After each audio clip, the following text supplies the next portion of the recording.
এই মুহূর্তে করছি রংপুরের যে বেগম রোকেয়া বিশ্ববিদ্যালয় রয়েছে সেই বেগম রোকেয়া বিশ্ববিদ্যালয়ের প্রশাসনিক ভবনের ঠিক সামনেই শাকিল হাসানের ক্যামেরায় যুক্ত আছি আমি একেএম সুমন। দর্শক, ক্যাপশনে যেমনটি দেখছেন যে নিরাপত্তাহীনতায় কিন্তু আছে এই মুহূর্তে বেগম রোকেয়া বিশ্ববিদ্যালয়। কারণ হিসেবে বলা যায় যে বেগম রোকেয়া বিশ্ববিদ্যালয়ের যে ভিসি অর্থাৎ vice chancellor doctor Hasibur Rashid তিনি পদত্যাগ করার পরই কিন্তু বেগম রোকেয়া বিশ্ববিদ্যালয়ের যারা বিভিন্ন দায়িত্বে ছিলেন তাদের একটা পদত্যাগের হিড়িক পড়ে গিয়েছিল। এবং যদি আপনাদের জানিয়ে রাখি যে বেগম রোকেয়া বিশ্ববিদ্যালয়ের এখন পর্যন্ত প্রায় ডজনেরও বেশি কিন্তু কর্মকর্তা পদত্যাগ করেছেন। এবং এর ফলে বেগম রোকেয়া বিশ্ববিদ্যালয়ের যে বিভিন্ন হলগুলি রয়েছে এগুলির কিন্তু নিরাপত্তাহীনতা বেড়েছে।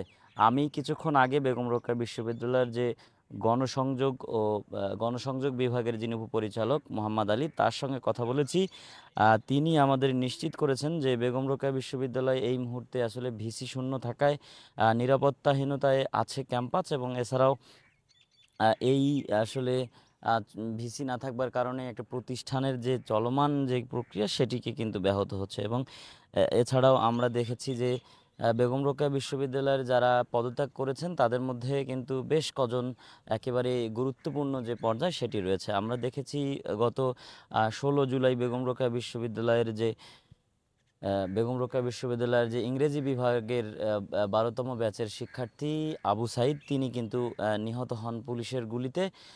এবং সেটির পরেই আমরা দেখেছি যে একেবারেই সারা দেশব্যাপী এই আন্দোলন কিন্তু ছড়িয়ে পড়ে। এবং এই আন্দোলনের ফলেই গত 5ই আগস্ট কিন্তু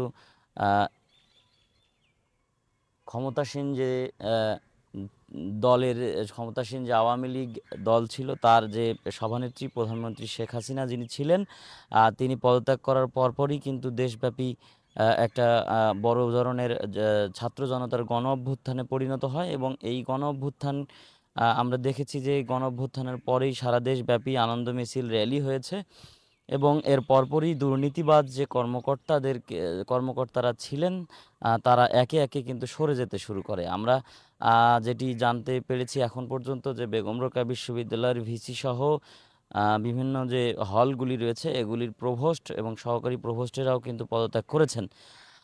দর্শক, আপনাদের জানিয়ে রাখি যে বেগম রোকেয়া বিশ্ববিদ্যালয়ের এই শিক্ষার্থী নিহতর পরপরই আমরা দেখেছি যে একেবারেই কিন্তু সারা দেশব্যাপী যেভাবে আন্দোলন ছড়িয়ে পড়ে সেটি কিন্তু গণজোয়ারে অবস্থান নেয়। আমি আপনাদের যদি একটু জানাই বেগম রোকেয়া বিশ্ববিদ্যালয়ের যে ভিসি ডক্টর হাসিবুর রশিদ তিনি পদত্যাগ করবার আগে অর্থাৎ আমরা দেখেছি যে প্রধানমন্ত্রী শেখ হাসিনা পদত্যাগের পরপরই 6 আগস্ট বেগম রোকেয়া বিশ্ববিদ্যালয়ের গুরুত্বপূর্ণ যে পদ সেটি থেকে বেশ কজন পদত্যাগ করেছে। এর মধ্যে রয়েছে বিশ্ববিদ্যালয়ের প্রক্টর শরীফুল ইসলাম, রয়েছেন পরিবহন পরিচালক ডক্টর কামরুজ্জামান, এছাড়াও রয়েছেন গ্রন্থাগার পরিচালক প্রফেসর ডক্টর গাজী মাজহারুল আনোয়ার ও বঙ্গবন্ধু হলের প্রভোস্ট প্রফেসর ডক্টর বিজন মোহন চাকি।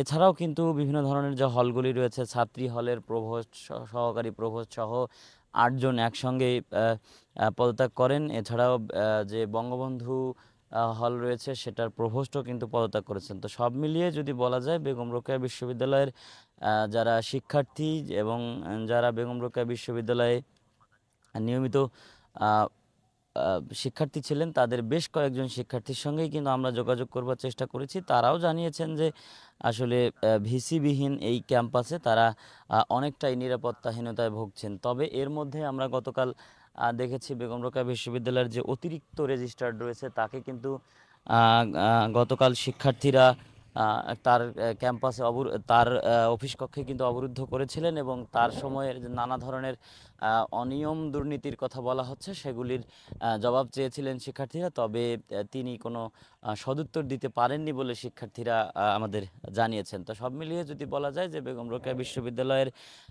এই মুহূর্তে যে পরিস্থিতি তাতে করে একেবারেই ভিসি শূন্য এবং বেশ কিছু গুরুত্বপূর্ণ হল এবং বেশ কিছু দপ্তরের কিন্তু যে কর্তা ব্যক্তি তারা কিন্তু পদত্যাগ করার কারণেই এখন শুনশান নীরবতা বিরাজ করছে বেগম রোকেয়া বিশ্ববিদ্যালয়ে। সে খবর দিচ্ছিলাম শাকিল হাসানের ক্যামেরায় আমি একেএম সুমন। আপনারা দেখছেন সকালের বাণী।